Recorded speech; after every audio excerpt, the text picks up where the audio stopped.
ಕೋರ್ಮಂಗ್ಲ ಅನಿಲ್ ಅವರು ವಸುದೇವ ಕುಟುಂಬ ಅನ್ನೋ ಸೀರಿಯಲ್ಗೆ ಪ್ರೊಡ್ಯೂಸರ್ ಆಗ್ತಾರೆ. ಸೊ ಚಾನಲ್ಲು ನನಗೊಂದು ಕ್ಯಾರೆಕ್ಟರ್ನ ಅಸೈನ್ ಮಾಡುತ್ತೆ. ಪ್ರೊಡಕ್ಷನ್ ಹೌಸು ಪೇಮೆಂಟ್ ಇರ್ಬೋದು, ಬೇರೆ ಟರ್ಮ್ಸ್ ಆ್ಯಂಡ್ ಕಂಡೀಷನ್ಸ್ ಎಲ್ಲ ಮಾತಾಡ್ಕೋತೀವಿ. ನಾನು ಫಸ್ಟೇ ಕೇಳ್ತೀನಿ, ಈಗ ಚಾನಲಿಂದ ನಿಮಗೆ ದುಡ್ಡು ಬಂದಿಲ್ಲ ಅಂದರೂ ನೀವು ನನಗೆ ಎಕ್ಸಾಕ್ಟ್ ಟೈಮ್ಗೆ ಪೇಮೆಂಟ್ ಮಾಡ್ತೀರಾ ಅಲ್ವಾ ಅಂತ ಕೇಳಿದ್ದೆ. ಹೌದು, ಅದಕ್ಕೂ ಸಂಬಂಧ ಇಲ್ಲ, ನಾವು ನಮ್ಮ ಕಡೆಯಿಂದ ಪೇಮೆಂಟ್ ಮಾಡ್ತೀವಿ. ಪ್ರೊಡ್ಯೂಸರ್ ಅಂದರೆ ಅದೇ ಅಲ್ವಾ, ಚಾನಲಿಂದ ಕೊಡೋದಕ್ಕೆ ನೀನೇನು ಬ್ರೋಕರಾ? ಚಾನಲಿಂದ ಕೊಡೋದಕ್ಕೆ ನೀನು ಪ್ರೊಡ್ಯೂಸರೇ ಆಗಬೇಕಾಗಿಲ್ಲ. ಯಾರು ಬೇಕಾದ್ರೂ ಆಗ್ಬೋದು ಅವಾಗ ಪ್ರೊಡ್ಯೂಸರ್ ಅಂದರೆ ಏನು, you should feed us, then channel ಅವ್ರು ಕೊಡ್ತಾರೆ, then you should maintain, that is how it works ಅಲ್ವಾ. ಸೊ ಹಂಗೆ ಕಮಿಟ್ ಆಗಿದ್ರು. ಡೇ ಒನ್ನಿಂದನೂ ಸಮಸ್ಯೆನೇ. ಡೇ ಒನ್ ಇಂಥ ಕಚಡ ಪ್ರೊಡಕ್ಷನ್ ಹೌಸ್ ನಾನು ಇನ್ನೊಂದು ನೋಡೇ ಇಲ್ಲ. ಒಂದು ಊಟ ಚೆನ್ನಾಗಿಲ್ಲ. ಚಿಕ್ಕಮಂಗ್ಳೂರು ಶೂಟಿಂಗ್ ಕರ್ಕೊಂಡು ಹೋಗಿದ್ದಾರೆ, ಎಲ್ಲ ಡ್ರೈವರ್ಸ್ಗಳು ಅವರೆಲ್ಲ ಕಾರಲ್ಲಿ ಮಲ್ಕೊಂಡಿದ್ದಾರೆ. ಒಂದು ರೂಮ್ ಕೊಟ್ಟಿಲ್ಲ ಅವ್ರುಗಳಿಗೆ ಮಲ್ಕೊಳ್ಳೋದಕ್ಕೆ. ಆಮೇಲೆ ಇವ್ರನ್ನೆಲ್ಲ ಡಾರ್ಮೆಟ್ರಿಯಲ್ಲಿ ಹಾಕಿದ್ದಾರೆ, ಲೈನಾಗೆ ಆರ್ಟಿಸ್ಟ್ಗಳನ್ನ ಡಾರ್ಮೆಟ್ರಿಯಲ್ಲಿ ಹಾಕಿ ಕೊಟ್ಟಿರೋದು ರೂಮ್ಗಳು. ಒಂದು ರೂಮ್ ಅಂತ ಇಲ್ಲ, ಒಂದು ಸ್ನಾನದ ವ್ಯವಸ್ಥೆ ಇಲ್ಲ, ಎಂಥದ್ದು ಇಲ್ಲ. ಎಂಥ ಸ್ಥಿತಿಯಲ್ಲಿ ಆ ಮಳೆಯಲ್ಲಿ ಅದರಲ್ಲಿ ನಾವು ಹೆಂಗೆ ಶೂಟಿಂಗ್ ಮಾಡಿದ್ದೀವಿ ಅಂತಂದರೆ ನಮಗೆ ಗೊತ್ತು. ಅಷ್ಟೆಲ್ಲ ಕಷ್ಟಪಡ್ಕೊಂಡು ಆಯಿತು, ಓಕೆ ಪ್ರೊಡಕ್ಷನ್ ಹೌಸ್ಗೆ ನಾವು ಕೋಆಪ್ರೇಟಿವ್ ಆಗಿರಬೇಕು ಅಂತ ಕೆಲಸ ಮಾಡಿ ಎಲ್ಲ ಕೊಟ್ವಿ. ಅವಾಗಿಂದನೂ ಮೇಡಮ್ ನಾವು ಸಾಲದಲ್ಲಿದ್ದೀವಿ, ನಾವು ಯಾವುದೋ ಫಿನಾನ್ಸನ್ನು ಕರ್ಕೊಂಡ್ಬರ್ತಾರೆ, ಅವ್ರದ್ದೇನೋ ಕಿರಿಕ್ ಆಗುತ್ತೆ, ಆಮೇಲೆ ಅವ್ರು ಹೊಡೋಗ್ಬಿಟ್ರು ಮೇಡಮ್ ನಮ್ಮ ಪ್ರಾಬ್ಲಮಲ್ಲಿದ್ದೀವಿ. ಆಯ್ತಪ್ಪ ಪ್ರಾಬ್ಲಮ್ ಎಲ್ಲಿದೆ, ನಿನ್ನ ಕೊಟ್ಟಾಕೊಡು ಅಂತ ಕೆಲಸ ಮಾಡ್ಕೊಂಡೇ ಬಂದ್ವಿ. ಆಮೇಲೆ ಇವನೇನು ಮಾಡಿದ್ದಾನೆ, TRP ಇದೆಲ್ಲ ಮ್ಯಾನಿಪುಲೇಟ್ ಮಾಡಿಕೊಂಡು ಅವ್ರಿಗೆಲ್ಲ ಲಂಚ ಕೊಟ್ಕೊಂಡು ಏನೋ ಮಾಡೋಕ್ಕೆ ಹೋಗಿದ್ದಾನೆ. ಆ ಚಾನಲ್ಗೆ ಗೊತ್ತಾಯಿತು, ಇವನ್ನ ಕಿತ್ಬಿಸಾಕಿದ್ರು, ಪ್ರೊಡಕ್ಷನ್ ಹೌಸ್ನ ಕಿತ್ಬಿಸಾಕಿದ್ರು. March 7 ಈ ಪ್ರೊಡಕ್ಷನ್ ಹೌಸ್ ಚೇಂಜ್ ಆಗಿ ಜಯಮಾತದವ್ರು ಬರ್ತಾರೆ. ಆಮೇಲೆ ನಾವು ಇವ್ರನ್ನ ಕೇಳಿದ್ವಿ, ನಮ್ಮ ಪೇಮೆಂಟ್ ಕ್ಲಿಯರ್ ಮಾಡಿಬಿಡಪ್ಪ ಅಂತ. ಚಾನಲಿಂದ ದುಡ್ಡು ಬಂದಿಲ್ಲ, ಕ್ಲಿಯರ್ ಮಾಡ್ತೀವಿ ಅಂತಂದರು. ಚಾನಲ್ ಅವ್ರು ಏನಂತ ಇದ್ದಾರೆ, ನಾವು ಇವತ್ತು ಕ್ಲಿಯರ್ ಮಾಡ್ತೀವಿ, ಇವನು ನಿಮಗೆಲ್ಲ ಪೇಮೆಂಟ್ ಮಾಡ್ತಾನೆ ಅಂತ ಒಂದು ಮೇಲ್ ಹಾಕಲಿ ಸಾಕು, ನಾವು ಇವತ್ತೇ ಪೇಮೆಂಟ್ ರಿಲೀಸ್ ಮಾಡ್ತೀವಿ ಅಂತ ಇದ್ದಾರೆ. ಇವನು ರೆಡಿ ಇಲ್ಲ, ನಮ್ಮದು ಐ ಟಿ ಯಾವುದೂ ಫೈಲ್ ಮಾಡಿಲ್ಲ ಇವನು, ಇಂಥ ಫ್ರಾಡ್ ನನ್ನ ಮಗ ಇವನು, ಆಯಿತಾ. IT ಫೈಲ್ ಮಾಡಿಲ್ಲ. ಆಮೇಲೆ ಚಾನಲ್ ಅವ್ರಿಗೆ ಒಂದು ಮೇಲ್ ಹಾಕೋಕ್ಕೂ ರೆಡಿ ಇಲ್ಲ. ಏನಕ್ಕೆ ಚಾನಲ್ ಮೇಲ್ ಆಗ್ತಾ ಇಲ್ಲ ಅಂದರೆ, ನಾವೇನು ಚಾನಲ್ ಅವ್ರ ಹತ್ರ ಭಿಕ್ಷೆ ಬೇಡಬೇಕಾಗಿಲ್ಲ. ಭಿಕ್ಷೆ ಬೇಡ್ಕೊಂಡು ಹೋಗಿ ಸ್ಲಾಟ್ ಇಸ್ಕೊಂಡೆ ಅಲ್ವಾ ನೀನು. ಈಗ ಅದೇ ಚಾನಲ್ಗೆ ಇನ್ನೊಂದು ಪ್ರಾಜೆಕ್ಟ್ ಮಾಡ್ತಾ ಇದೆಯಲ್ವಾ ನೀನು, ಮತ್ತು ಭಿಕ್ಷೆ ಬೇಡಲ್ಲ ಅಂತಂದರೆ ಇವಾಗ ಏನು ಮಾಡ್ಬೇಕು ಅವಾಗ. ಸೊ ಚಾನಲ್ ಅವರು ಇವ್ನ ಮೇಲ್ ಹಾಕ್ದಿರ ಅವ್ರು ಪೇಮೆಂಟ್ ರಿಲೀಸ್ ಮಾಡ್ತಾ ಇಲ್ಲ, ಇವ್ನು ಮೇಲ್ ಹಾಕಕ್ಕೆ ಇವ್ನು ರೆಡಿಗಿಲ್ಲ. ಸೊ ನಾವು ಅಂದ್ವಿ, ನೋಡಪ್ಪ ನಮಗೆ ಚಾನಲ್ಗೆ ಬೇಕಾಗಿಲ್ಲ ಮಾತುಕತೆ, ನೀನೇನಂದರೆ ನೀನು ಕೊಡ್ತೀನಿ ಅಂತ ಅಂದಿದ್ದು, ಚಾನಲ್ ಕೊಟ್ಟರು ನೀನು ಕೊಡ್ತೀನಿ ಅಂತ ಹೇಳಿದ್ದು.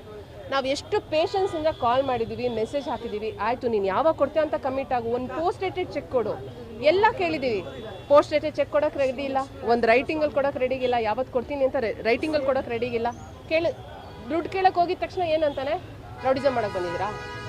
ರೌಡಿಸಮ್ ಅಂದರೆ ಏನು ಗುರು, ನಿನ್ನ ಹತ್ರ ದುಡ್ಡನ್ನ ಕಿತ್ಕೊಂಡು ಹೋಗೋದು ರೌಡಿಸಮ್ಮು, ನಮ್ಮ ದುಡ್ಡನ್ನ ನಿನ್ನ ಹತ್ರ ಕೇಳೋದು ರೌಡಿಸಮ್ ಅಲ್ಲ. ಆಮೇಲೆ ನೀವು ಒಡಿದ್ರಿ ಅಂತಾನೆ, ಒದ್ರಿ ಅಂತಾನೆ, ಆಮೇಲೆ ಕೊಲೆ ಮಾಡೋಕ್ಕೆ ಬಂದು ಏನೇನೋ ಸುಮ್ಮನೆ ಫಾಲ್ತು ಮಾತುಗಳು ಆಡ್ತಾನೆ. ನಾನಂದೆ, ಆಯ್ತಪ್ಪ ನಾವು ಒಡೆಯೋಕ್ಕೆ ಬಂದಿಲ್ವಾ, ಪ್ರೂಫ್ ತೋರಿಸು. ಬೈತೀವಿ, ಅಫ್ಕೋರ್ಸ್ ಬೈತೀವಿ.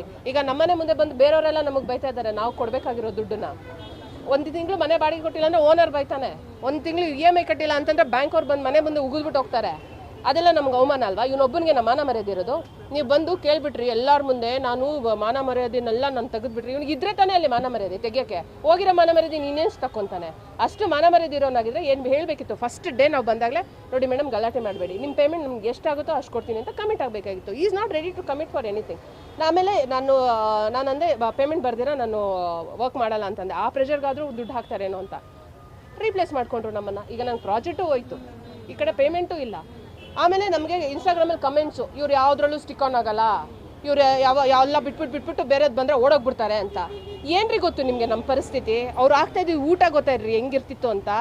ಜಿರಳೆಗಳು ಏನು ಚೈತ್ರ ಹೆಂಗಿರ್ತಿತ್ತು, ಅಳ್ಸೋಗಿರೋ ಅನ್ನ ತಿಂದಿದ್ದೀವಿ, ಎಷ್ಟೋ ದಿನ ಜಿರಳೆ ಬಿದ್ದಿರೋ ಊಟ ತಿಂದಿದ್ದೀವಿ, ಮನೆಯಿಂದ ನೀರು ಎತ್ಕೊಂಡು ಹೋಗ್ತಾ ಇದ್ವಿ, ಊಟ ತೊಗೊಂಡು ಹೋಗ್ತಾ ಇದ್ವಿ, ಆಯಿತಾ. ಮನೆಯಿಂದ ಫ್ಯಾನು, ಒಂದು ಫೆಸಿಲಿಟಿ ಇಲ್ಲ ರೀ ಆರ್ಟಿಸ್ಟ್ಗಳಿಗೆ. ನೀವು ನೋಡ್ಬೋದು ಅಷ್ಟೇ, ನಮ್ಮನ್ನು ಹೊರಗಡೆಯಿಂದ ಅಂತ ವೈಭೀಕರಣ ಮಾಡ್ಬೋದು ಅಷ್ಟೇ ಹೊರತು, ಆದರೆ ನಮಗೆ production house, most of the production house ಯಾವ ಫೆಸಿಲಿಟಿನೂ ಕೊಡಲ್ಲ. ಕೇಳಿದರೆ ಇದೇ ನಾವು ಕೊಡೋದು ಊಟ, ತಿನ್ನಂಗಿದ್ರೆ ತಿನ್ನಿ, ಬೇಕಾದರೆ ನಿಮ್ಮ ಮನೆಯಿಂದ ತೊಗೊಂಡು ಬಂತೀನಿ ಅಂತಾರೆ. ಎಲ್ಲ ಮೋಸ್ಟ್ ಆಫ್ ದ ಆರ್ಟಿಸ್ಟ್ ನಾವು ವಾಟರ್ ಬಾಟ್ಲಿಂದ ನಾನು ಪ್ರೂಫ್ ಕೊಡ್ತೀನಿ, ನೀರು ತೊಗೊಂಡು ಹೋಗ್ತೀವಿ.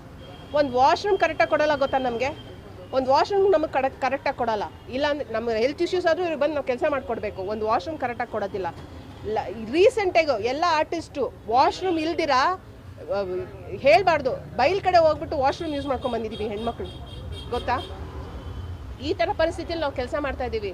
ನಾವು ಎಕ್ಸ್ಪೋಸ್ ಮಾಡ್ಕೋತಲ್ಲ, ಯಾಕಂದರೆ ನಾವು ಓಕೆ ಒಂದು ಸೊಸೈಟಿಲಿ ನಮಗೊಂದು ಮರ್ಯಾದೆ ಇದೆ ಅಂತ ಎಲ್ಲ ಸಹಿಸ್ಕೊಂಡು ಹೋಗಿದಷ್ಟು ಇರೋದು ಜಾಸ್ತಿ ಆಗಿದೆ. ಇವಾಗ ನಾನು ಬಂದು ಮಾತಾಡ್ತಾ ಇದ್ದೀನಿ, ಓಕೆ ನಮ್ಮ ಆರ್ಟಿಸ್ಟ್ಗಳು ಏನಕ್ಕೆ ಹೆಸಿಟೇಟ್ ಮಾಡ್ತಾನೆ, ನಮಗೊಂದು ಫೇಸ್ ವ್ಯಾಲ್ಯೂ ಇದೆ, ಇದನ್ನು ಕಚಡಗಳು ಬಿಟ್ಬಿಡೋಣ ಅಂತ ಎಲ್ಲರೂ ಬಿಟ್ಟು ಇವ್ರು ಹಿಂಗೆ ಆಗಿರೋದು.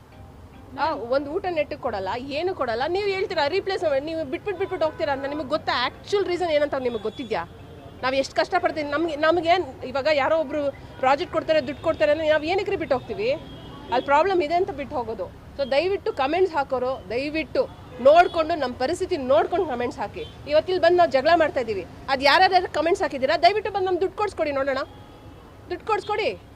ಆಗಲ್ಲ ಅಲ್ವಾ? ಇವಾಗ ನಮ್ಮ ಬಾಧೆ ನಾವು ಪಡ್ತಾ ಇದ್ದೀವಿ.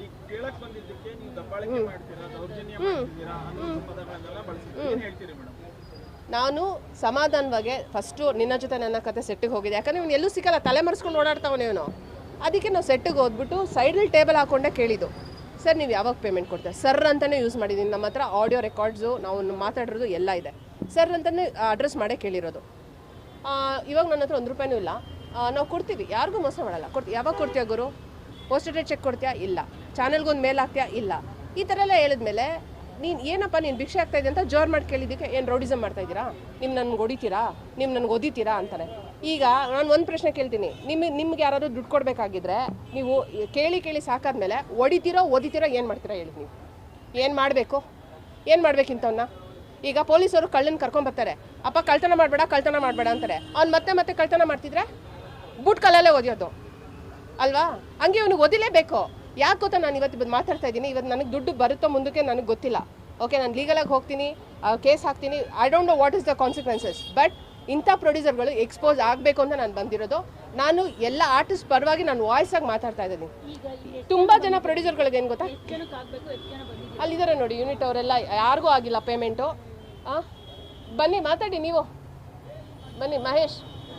ಅವ್ರಿಗೆ ಯಾರಿಗೂ ಅವರು ಯೂನಿಟ್ ಅವರು ಫೋಟೋ ವಿಡಿಯೋ ಕಾಲಲ್ಲಿ ತೋರಿಸ್ತಾ ಇದ್ದಾರೆ ಅವ್ರ ಹೆಂಡತಿ ಮಕ್ಕಳನ್ನ. ಮೇಡಮ್ ನಾನು ಫೀಸ್ ಕೊಟ್ಟಿಲ್ಲ ನೋಡಿ ಮೇಡಮ್, ನನ್ನ ಹೆಂಡತಿ ಫೋನ್ ಮಾಡ್ತಾ ಇದ್ದಾರೆ ಅಂತ. ಇವ್ರಿಗೆಲ್ಲ ಏನು ಆನ್ಸರಬಲ್ ನಾವು? ಎಲ್ಲರೂ ಕರ್ಕೊಂಡ್ಬಂದಿದ್ದೀನಂತೆ. ನಾನು ಕರೆದಿದ ತಕ್ಷಣ ಬರೋದಕ್ಕೆ ಎಲ್ಲರೂ ಏನು ನಮ್ಮ ಅತ್ತೆ ಮಕ್ಕಳ ಮಾವನ ಮಕ್ಕಳ? ಅವ್ರಿಗೂ ಅನ್ಯಾಯ ಆಗಿರೋದಕ್ಕೆ ಬಂದಿರೋದು. ಅನ್ಯಾಯ ಆಗಿರೋರು ಬಂದು ಕೇಳಬಾರ್ದು. ನೀನು ಕೊಡಲ್ಲ. ಈಗ ಹೋಟ್ಲ್ ಓಪನ್ ಮಾಡ್ಕೊಂಡಿದ್ದಾನೆ, ಇದಕ್ಕೇನು ದುಡ್ಡಿಲ್ವಾ? ಕಾರಲ್ಲಿ ಓಡಾಡ್ತಾನೆ. ಕಾರ್ ಮಾರ್ಬಿಟ್ಟು ಸೆಟ್ಲ್ ಮಾಡು ಬೇರೆಯವ್ರಿಗೆ ದುಡ್ಡನ್ನ. ಹೋಟ್ಲು ಮಾಡೋಕ್ಕೆ ಮುಂಚೆ ನಮ್ಮ ಸೆಟ್ಲ್ ಮಾಡಿಬಿಟ್ಟು ಮಾಡಬೇಕಾಯ್ತು. ಇದಕ್ಕೊಂದು 10 ಲಕ್ಷ ಖರ್ಚಾಗಿರಲ್ಲ ಮಿನಿಮಮ್. ನಮ್ದೆಲ್ಲ ಸೆಟ್ಲ್ ಮಾಡ್ಬೋದಿತ್ತಲ್ಲ. ಅದರಲ್ಲೇ ನೀನು ಉದ್ಧಾರ ಆಗಬೇಕು, ನೀನು ಸೇಫ್ ಆಗಿರಬೇಕು. ಆಮೇಲೆ ನಿನ್ನ ಜೊತೆ ನನ್ನ ಕತೆ ಸ್ಟಿಲ್ ಅವ್ರ ಹೆಸರಲ್ಲೇ ಸ್ಲಾಟ್ ನಡೀತಿದೆ. ಅದ್ರಲ್ಲಿ ನಿನಗೆ ದುಡ್ಡು ಬರ್ತಾ ಇಲ್ಲ ಹಂಗಾದ್ರೆ? ಮೀಡಿಯಾ ಬರ್ತಿದ್ದಂಗೆ ಕಾಲ್ ಕಿತ್ತರು. ಮೀಡಿಯಾ ಬರ್ತಿದ್ದಂಗೆ ಏನು ನೀವೆಲ್ಲ ನಮ್ಮವ್ರಂತೆ ಅದಕ್ಕೆ ಕರ್ಕೊಂಬಂದ್ಬಿಟ್ಟಿದ್ದೀರಂತೆ. ಮೀಡಿಯಾ ಯಾರ ಪರವಾಗಿಲ್ಲ ಗುರು. ನಾನು ರಾಂಗಾಗಿ ಮಾತಾಡಿದಾಗೂ ಎಕ್ಸ್ಪೋಸ್ ಮಾಡಿದ್ದಾರೆ. ಮುಲಾಜಿಲ್ದಂಗೆ ಇದೇ TV9 ಚಾನಲ್ ಅವರು ಹೇಳಿದ್ದಾರೆ ನಾನು ಮಾತಾಡಿರೋದನ್ನ. ಆಯಿತಾ? ಯಾರ ಪರವಾಗೂ ಮೀಡಿಯಾ ಇಲ್ಲ. I really respect media. ನಾನು ನನ್ನ ಕಷ್ಟನ ಹೇಳ್ಕೊಂಡಿದ್ದಕ್ಕೆ ಸಪೋರ್ಟಿವ್ ಆಗಿ ಬಂದಿದ್ದಾರೆ ಅಷ್ಟೇ ಅವರು. ನೀನು ಹೇಳ್ಬೋದಿತ್ತಲ್ವ, ನಿನ್ನ ಪ್ರಾಬ್ಲಮ್ ಏನಂತ ಹೇಳ್ಬೋದಿತ್ತಲ್ವ? ಯಾಕೆ ಬಂದಿಲ್ಲ? ಯಾಕೆ ಓಡೋದ್ರು? ನಾನು ಇಷ್ಟೇ ಹೇಳೋದು, ಇಂಥ ಕಚರಾ ಪ್ರೊಡ್ಯೂಸರ್ಗಳಿಗೆ ದಯವಿಟ್ಟು ಯಾವ ಚಾನಲ್ಲು ಅವ್ರಿಗೆ ಸ್ಲಾಟ್ಸ್ನ ಕೊಡಬೇಡಿ. ಈಗ ಸ್ಲಾಟ್ ಇರೋದನ್ನು ಅವರಿಂದ ತೊಗೊಂಡ್ಬಿಟ್ರೆ ತುಂಬ ಒಳ್ಳೆಯದಾಗುತ್ತೆ. ಯಾಕಂದರೆ ನಮ್ಮಂಥ ಆರ್ಟಿಸ್ಟ್ಗಳು ತುಂಬ ಸಫರ್ ಆಗ್ತೀವಿ. ಈ ಥರ ಇವರು ಫ್ರಾಡ್ ಮಾಡ್ಕೊಂಡು ಓಡೋಗ್ಬಿಡ್ತಾರೆ, ವೈಂಡಪ್ ಆದಮೇಲೆ ಓಡೋಗ್ಬಿಡ್ತಾರೆ. ಎಷ್ಟೋ ಜನ ಓಡೋಗ್ಬಿಟ್ಟಿದ್ದಾರೆ. ಎಷ್ಟೋ ಜನಕ್ಕೆ, ಎಷ್ಟೋ ಆರ್ಟಿಸ್ಟ್ಗಳಿಗೆ ಲಕ್ಷ ದುಡ್ಡು ಬರಬೇಕು. ದಯವಿಟ್ಟು ಇಂಥ ಫ್ರಾಡ್ ಪ್ರೊಡ್ಯೂಸರ್ಗಳಿಗೆ ಸ್ಲಾಟ್ ಕೊಟ್ಬಿಟ್ಟು ನಾವು ಈ ಥರ ನೋಡಿ ಅಂಗಡಿ ಮುಂದೆ ಪೊಲೀಸ್ ಸ್ಟೇಷನು ಕೋರ್ಟು ಅಂತ ಅಲ್ಲಿಯೋ ಥರ ದಯವಿಟ್ಟು ಮಾಡಬೇಡಿ. It's a request. Thank you. ಅದೇ ಇವಾಗ ಅಲ್ಲಿ ಪೊಲೀಸ್ ಕಂಪ್ಲೇಂಟ್ ಕೊಡಬೇಕು. ಇವಾಗ ಲೀಗಲಾಗಿ ಹೋಗೋದೇ ನಮ್ಗೆ ದಾರಿ ಇರೋದು. ಇನ್ನೇನು ಮಾಡೋಕ್ಕಾಗೋದಿಲ್ಲ. ಏನು ಮಾಡೋಕ್ಕಾಗುತ್ತೆ ಹೇಳಿ? ಇವನ್ನ ಅಗ್ರಿಮೆಂಟ್ ಆಗಿರೋದೆಲ್ಲ ಪ್ರೂಫ್ ಇದೆ. ಇನ್ನು ವಾಯ್ಸ್ ಮೆಸೇಜ್ ಕಳಿಸಿರೋದು ಪ್ರೂಫ್ ಇದೆ, ಮೆಸೇಜ್ ಮಾಡಿರೋದು ಪ್ರೂಫ್ ಇದೆ, ನಾವು ಕೆಲಸ ಮಾಡಿರೋದು ಟೆಲಿಕಾಸ್ಟ್ ಆಗಿರೋದು ಪ್ರೂಫ್ ಇದೆ. ಇನ್ನೇನು ಪ್ರೂಫ್ ಕೊಡೋಣ ಹೇಳಿ ನಾವು? ಈ ಥರ ನಮ್ಮ ಹೆಣ್ಮಕ್ಳಿಗೆ ಈ ಥರ ಮಾಡ್ತಾ ಇದ್ದಾನೆ ಅಂತಂದರೆ ಇವನು. ಬೇರೆಯವ್ರ ಆರ್ಟಿಸ್ಟ್ ಎಲ್ಲ ಇವಾಗ ಒಂದು ಆ ಪ್ರಾಜೆಕ್ಟಲ್ಲಿ ಇದ್ದಾರೆ, ನಾವು ಕ್ವಿಟ್ ಮಾಡಿಬಿಟ್ಟು ಬಂದ್ವಿ. ಈಗ ಆ ಪ್ರಾಜೆಕ್ಟಲ್ಲಿ ಇದ್ದಾರೆ, ಒಂದು ಪ್ರಾಜೆಕ್ಟ್ ನಡ್ಕೊಂಡು ಹೋಗಬೇಕು ಅಂತ ನಿಜವಾಗ್ಲೂ ಉಸಿರು ಕಟ್ಕೊಂಡು ಕೆಲಸ ಮಾಡ್ತಾ ಇದ್ದಾರೆ ಅವರು. ಉಸಿರು ಕಟ್ಕೊಂಡು ಕೆಲಸ ಮಾಡ್ತಾಯಿದ್ದಾರೆ. ಎಲ್ರಿಗೂ 5 ಲಕ್ಷ 10 ಲಕ್ಷ 7 ಲಕ್ಷ ಈ ಲೆವೆಲಿಗೆ ಬರಬೇಕು ಪೇಮೆಂಟ್ಗಳು. ಸೊ ದಯವಿಟ್ಟು ಸಪೋರ್ಟ್ ಮಾಡಿ.